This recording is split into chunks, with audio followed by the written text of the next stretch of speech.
Hello, Physics A. I wanted to go through some new examples with you on our vectors and gravity. Some of these you should recognize from chapter 2. I'll go through which ones in just a minute, but in the interest of time, I'm just going to go through the new chapter 3. And if you see that that's formulas that we've encountered before, you can take a look at the chapter 2 review that I've posted on the channel as well. So let's jump into vectors and gravity here. And we'll start with, I guess, number 1. So first step, right? Read through the problem. This says, Warren travels on 3 separate occasions.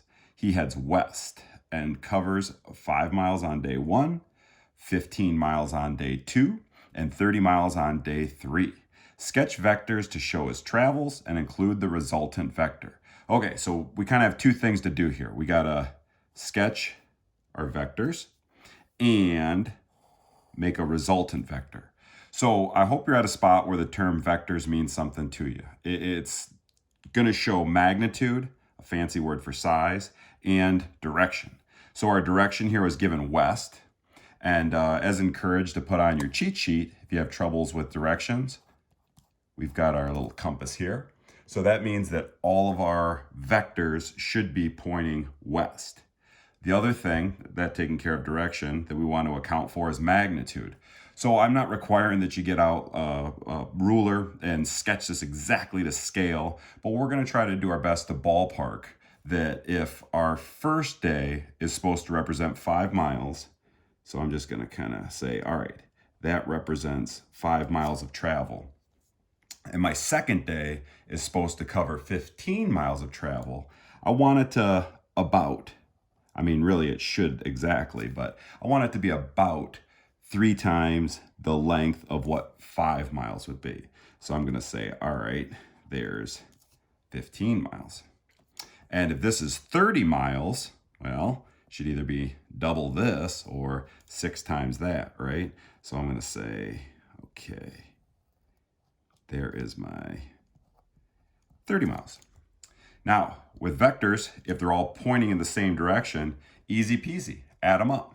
How far did he go? Well, if he went 5 and 15, right, that gives us 20, and an additional 30, that would be 50. So my resultant vector should represent the magnitude, the size of 50 miles, and the direction, if they were all going west, then that's going to point to the west. That's all there is to it. Now, sometimes vectors point in opposing directions or opposite directions. Let's take a look at number 2. Captain Kirk takes off in his single-engine plane. At his top speed, he reaches 145 kilometers per hour. The captain is flying into a 5 kilometer per hour headwind. Sketch vectors to show his travels and include a resultant vector. Okay, so this one, I did not include direction. So I guess it doesn't really matter which way we have the 145 kilometers per hour going, but we know for sure that it's a headwind. And some other review on vectors. You've got 2 parts, the head and the tail. So I'm going to call this 145 kilometers per hour. And again, I'm not scaling this exactly, but if I've got a headwind, that means that it's blowing at the head of the vector, or it's going to slow you down. If you've ever ridden your bike into the wind, you know that it's more difficult and it slows you down. So if you've got a headwind, I would expect my resultant vector to be less. By how much? This 5 kilometers. But he's still going to be traveling in this direction. And that would make our resultant vector 140 kilometers per hour.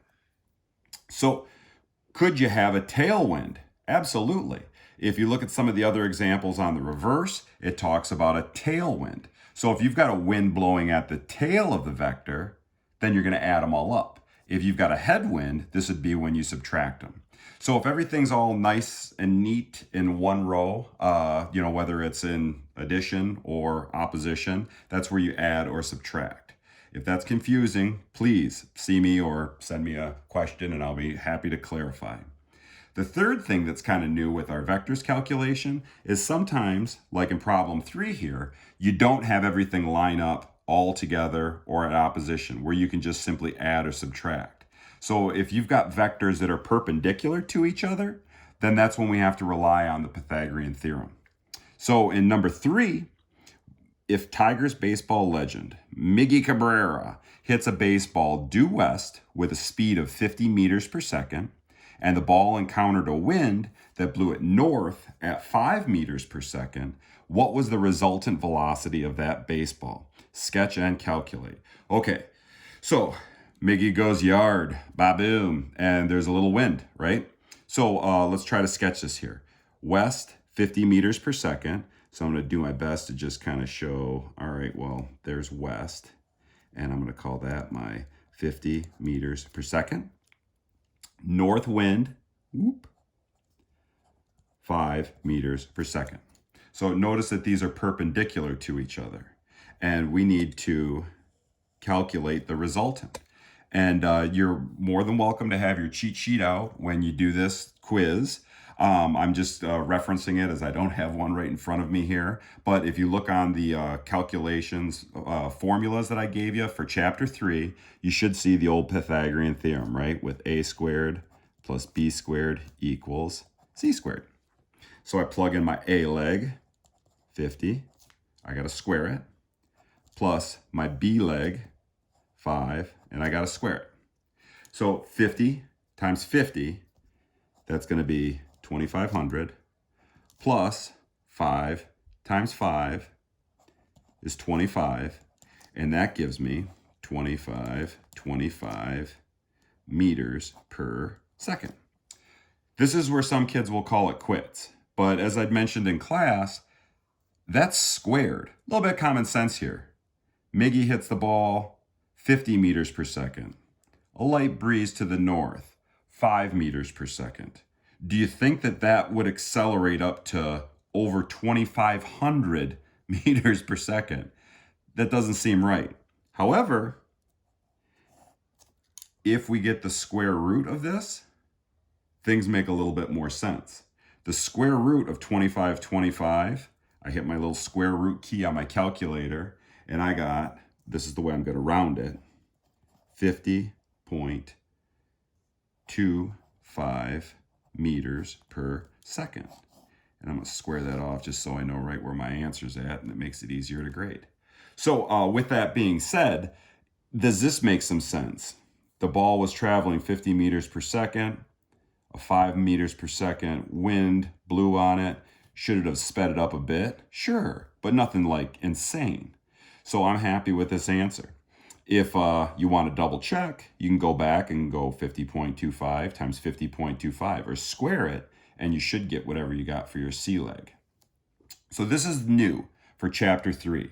If you found that you had problems with working with determining distance or the velocity when we're dealing with gravity and how long time acted on an object with gravity accelerating it, or the distance that something had fallen with gravity pulling on it or accelerating it, I think you'd be better off either asking me specific questions or referring back to the examples with the chapter 2 review. Word to the wise, on the reverse, if you missed this in class, and by the reverse I mean problems 6 through 10 or that practice, there is a question where I ask you about, is the sign correct? If that's the one that you're stumped on, keep in mind you need to determine the distance and then determine, was that sign on the cliff correct? If you plug in all those numbers and then you're like, okay, well, what do? It can get a little bit confusing. That's why I encourage you to write those steps that we follow down for our problem solving onto your formula cheat sheet. And that first step is always read the problem, know what it is we're even trying to do. Hopefully this sheds a little bit more light on chapter 3's calculations. If you've got specific questions or concerns, please feel free to see me. Be safe.